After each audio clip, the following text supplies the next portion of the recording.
Kaixo, la loka dela kasako Oiana naiz eta gaur, azkar ikasiko dugu nola egiten den izar puntua. Honekin, hasteko 9 puntu egin ditut, baina guk egingo ditugu beti bi edo biren multiploa den zenbakia gehi bat. Bai?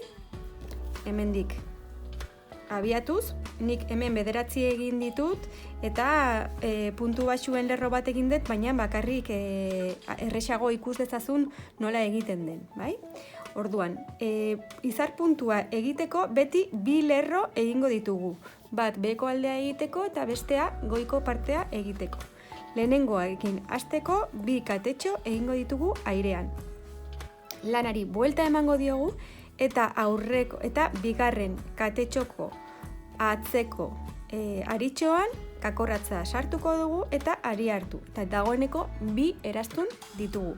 Ondoren katetxo beretik baina aurreko aritik sartuko dugu kakorratza eta berriro ere aria hartuko dugu. Hortxe ditugu gure 3 aritxoak. Ondoren hurrengo hasierako puntuan sartuko dugu kakorratza, lehenengo puntu baxuan, eta ari hartuko dugu berriro. Dagoeneko 4 eraztun ditugu. Hurrengoan gauza bera egingo dut, eta hurrengoan ere. Horrela, 6 eraztun ditugu. Orain, 6 eraztun hauek bildu egingo ditugu, eta horrela katetxo batekin ziurtatuko ditugu. Eta hementxe dugu lehenengo izarraren beheko partea.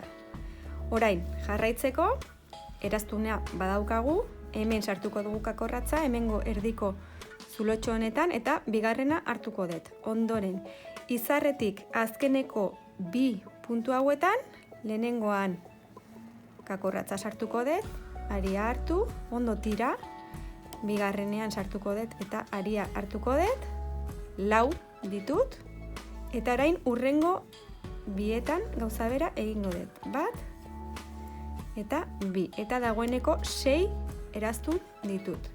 6 eraztunak bildu egingo ditut, katetxo batekin zigurtatu, eta prest bigarren izartxoa.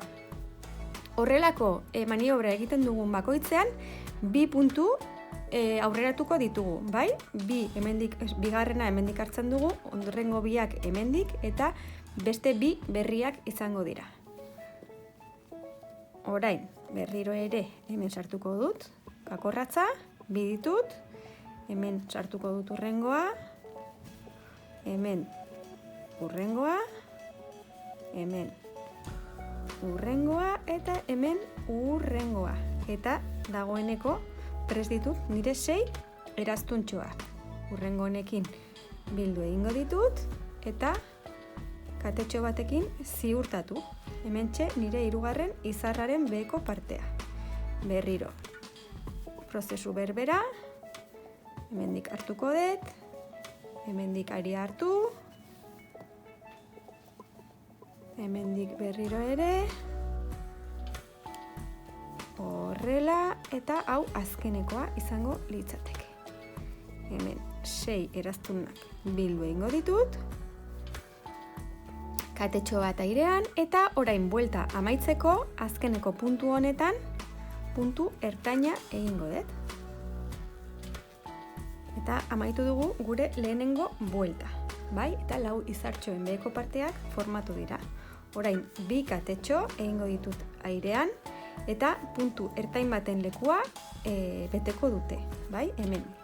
Ondoren, hemen formatu diren zulotxo hauetan, hauek lokalizatuko ditugu edo bilatuko ditugu beste aldetik. Bai? Hemen, hemen, hemen eta hemen. Eta hor, bakarrik sartuko dugu kakorratza. Lehenengoan puntu ertain bat soilik egingo dugu. Eta hemendik aurrera 2 egingo ditugu zulotxo bakoitzean. Bat. Eta 2. Hurrengoan bat eta 2. Hurrengoan bat, eta bi. Eta lerroa. Eta lerroa amaitzeko, hemen izkina honetan puntu baxu bat egingo dut. Eta, begira, lanari buelta emango diegu, eta hemen dugu izar puntua, bat, bi, hiru, lau izartxoak. Bai, formatu dira. Eta hemendik aurrera berriro ere bi lerro hauek errepikatuko ditugu nahi dugun arte. Eta horrela egiten dugu izar puntua. Mila esker!